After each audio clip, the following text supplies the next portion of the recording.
আজ রাতে যখন সূর্য ডুববে আপনি একটি সুইচ টিপবেন আর ঘর আলোতে ভরে যাবে। You won't think twice about it. কিন্তু মানুষের ইতিহাসের 99.9% সময়ে এই সুইচটা এক্সিস্টই করতো না।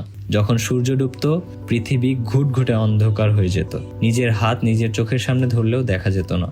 কিন্তু আধুনিক মানুষ হিসেবে আমরা এটা আর অনুভব করি না যে 3 লক্ষ বছর ধরে আমাদের প্রতিটা পূর্বপুরুষ তাদের জীবনের অর্ধেক সময় প্রায় ঘুটঘুটে অন্ধকারে কাটিয়েছে। বেশিরভাগ সময় তাদের কাছে মোমবাতিও ছিল না, ছিল শুধু অন্ধকার আকাশ, নক্ষত্র আর যে আগুনটুকু তারা জ্বালিয়ে রাখতে পারত। তো এই দীর্ঘ সময় ধরে তারা আসলে কি করত? এই প্রশ্নের উত্তর আমাদের ঘুম, গল্প বলা আর মানুষ হওয়ার পুরো ধারণাটাই বদলে দিবে। শুরু করা যাক আগুন দিয়ে। দক্ষিণ আফ্রিকার ওয়ান্ডার ওয়ার্ক গুহায় প্রায় 10 লক্ষ বছর আগে মানুষের আগুন নিয়ন্ত্রণের প্রমাণ পাওয়া যায়। কিন্তু আগুন শুধু শরীর গরম রাখার জন্য ছিল না। Fire completely restructured the human day.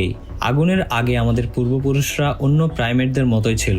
সূর্য ডুবলেই তারা গাছে চড়ত বা কোনো লুকানোর জায়গা খুঁজত।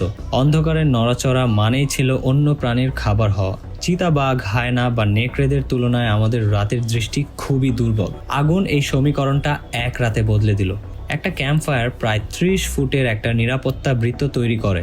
Inside the circle you are safe, outside the circle you are dead. এটা কোনো অতিরঞ্জিত কথা নয়। আজও কালাহারি মরুভূমির হান্টার গ্যাদারারদের মধ্যে দেখা যায় যারা আগুনের বৃত্ত থেকে দূরে যায় তাদের শিকার হওয়ার সম্ভাবনা অনেক বেশি। আগুন আমাদের বাড়তি কয়েক ঘন্টা সময় দিল।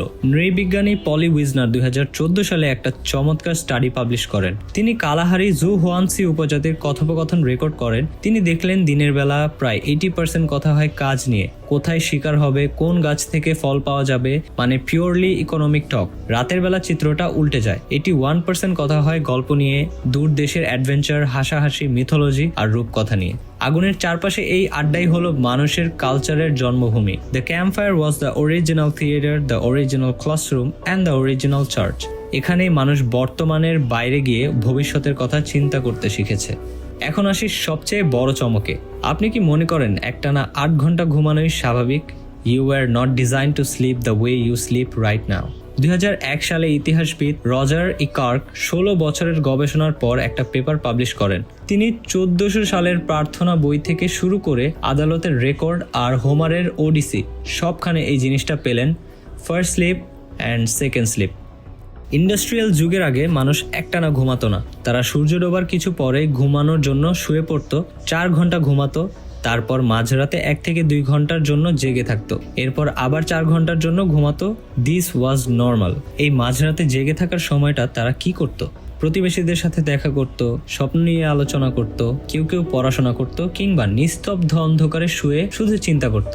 1500 সালের এক ডাক্তার তার রোগীদের পরামর্শ দিয়েছিলেন যে গভীর চিন্তা বা পড়াশোনার জন্য সেরা সময় হলো এই 2 ঘুমের মাঝখানের সময়টা, যাকে বলা হতো দ্য ওয়াচ। 1992 সালে সাইকিয়াট্রিস্ট থমাস ওয়্যার একটা এক্সপেরিমেন্ট করেন।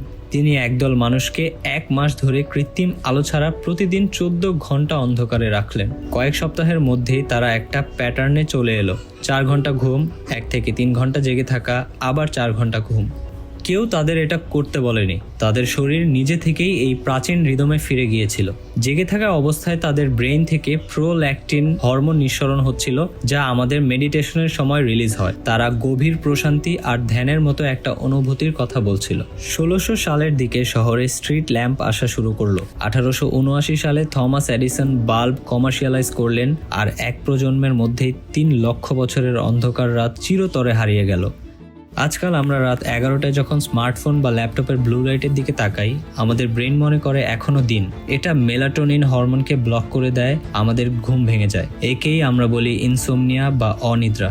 কিন্তু ভেবে দেখুন, মাঝরাতে আপনার ঘুম ভেঙে যাওয়াটা হয়তো কোনো রোগ নয়। What if it's your body remembering what it was built to do? 3 লক্ষ বছর ধরে আমাদের পূর্বপুরুষরা সেই নিস্তব্ধ অন্ধকারে আকাশ দেখত, গল্প বলতো আর নিজেদের অস্তিত্ব নিয়ে ভাবত। মিল্কি ওয়ে দেখার জন্য তাদের সাজেক বা বান্দরবন যেতে হতো না, ওটাই ছিল তাদের আকাশ। আমরা একটা লাইট সুইচের বিনিময়ে সেই গভীর প্রশান্তি আর রিফ্লেকটিভ মনকে হারিয়ে ফেলেছি, আর আমরা জানতামও না যে আমরা কি হারিয়েছি।